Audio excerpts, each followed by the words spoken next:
A serious case. I have a friend who is afraid of spiders. This isn't it very unusual. A lot of people are afraid of spiders.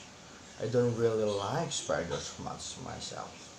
I don't mind them if I see them outside in the garden, as long as they're not too big.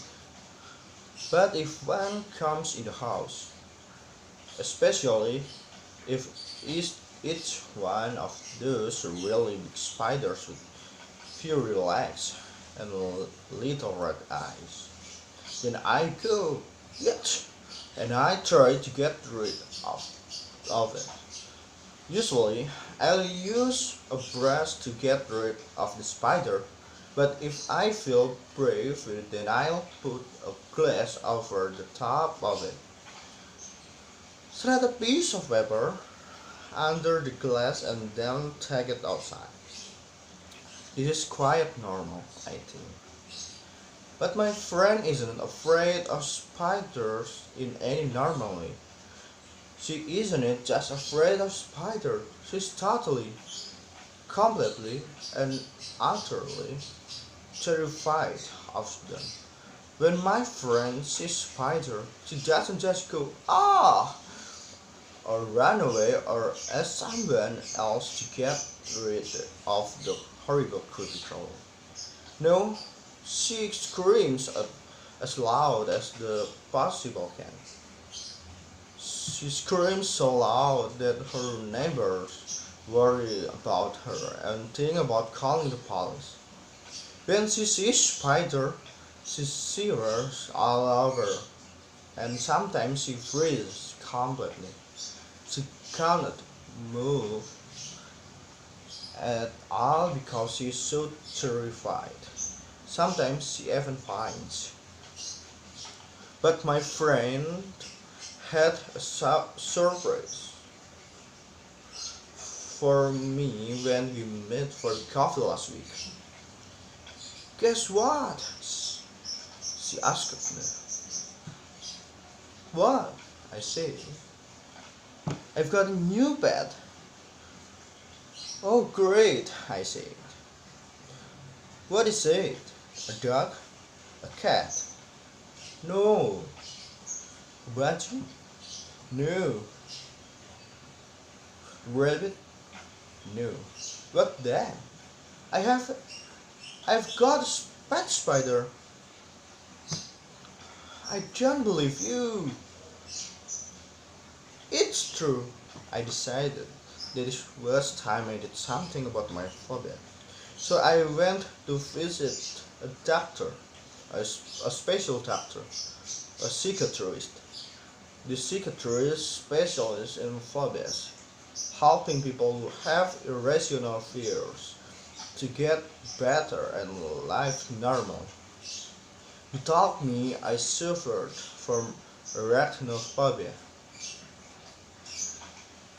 It's an it's an irrational fear of spiders. He said about 1 in 50 people suffer from arachnophobia. It's not very uncommon. Thanks, said my friend, but that doesn't help me much.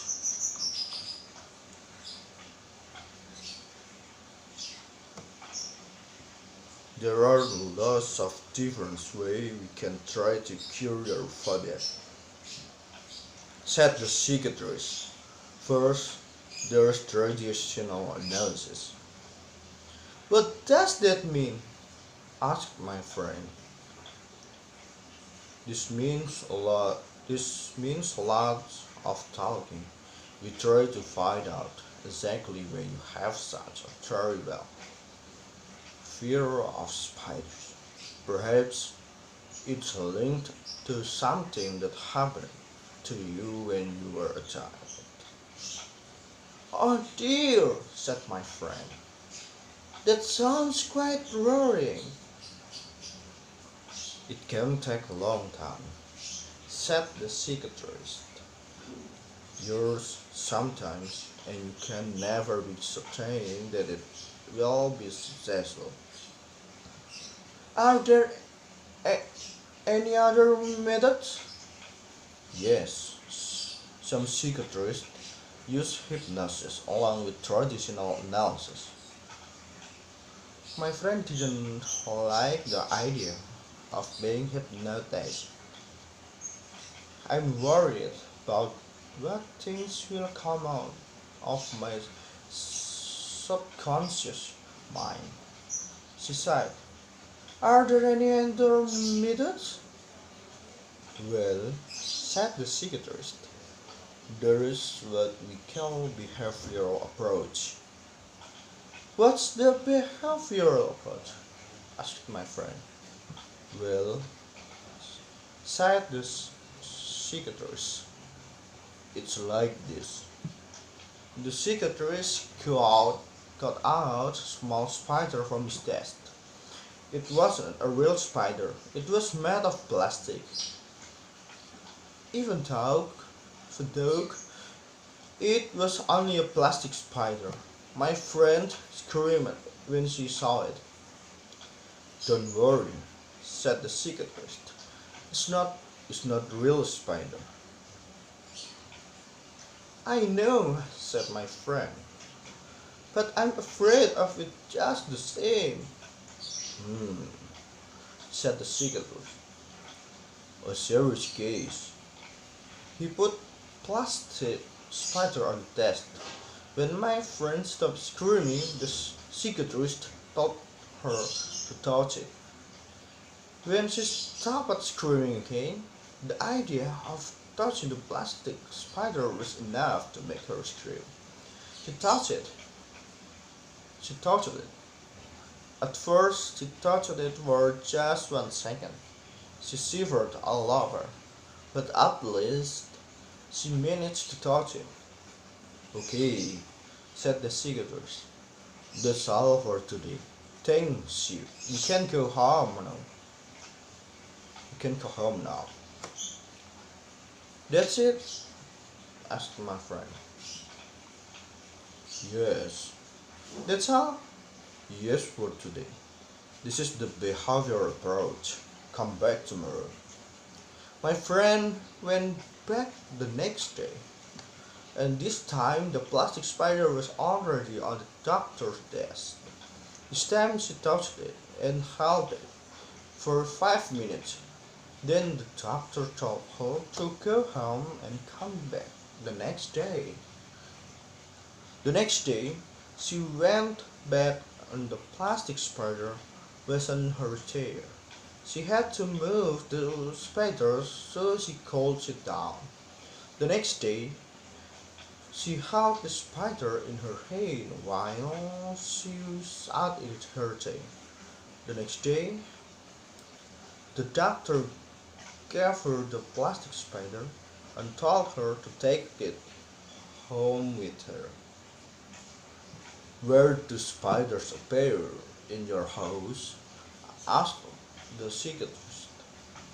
In the bed usually, said my friend.